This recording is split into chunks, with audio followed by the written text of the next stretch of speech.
I am Cree Indian, First Nation.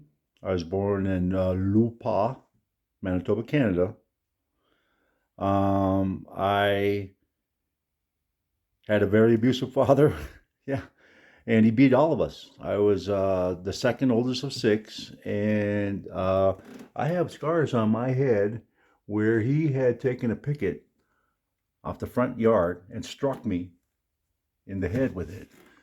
And I can remember telling him that when I get older, I'm going to kill you. And the look in his face, I can still remember it. And but even as a kid, I knew that you don't treat an animal like this. Anyway, my mother committed suicide when I was 8. I used to go to a school across the street from where I lived until the day my mother hung herself in our house, and then my family was scattered to the wind.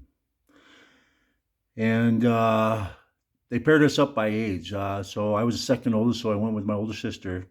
And at first, we went to our grandma's because we couldn't. They couldn't find a place for a foster home for us. And so our grandma said, "Yeah, I'll take them," but she already had kids from other daughters there, so her house was full. So she said, "Yeah, I can take them for a little bit, but you got to find them a place." So we spent the summer there, and then we went from Lupa to Flin Flon, Manitoba.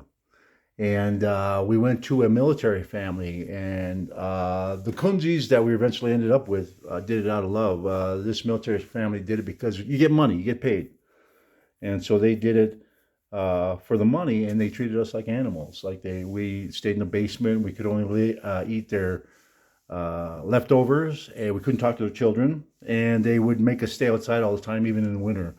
And we had friends, so sometimes they would say, "Hey, you can come warm up." But sometimes their mom would say, "No, kid, come in." So what we do is we go to this church, and the sun would shine on this church and beat on the bricks, and it was like a solar power thing. It would warm it up there, and it would melt the grass. And so we would sit there and hold each other. This was very hard on my sister. I think that boys are more resilient.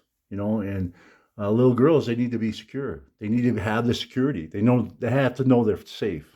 And in this environment, being treated like an animal, it was very hard on her. Anyway,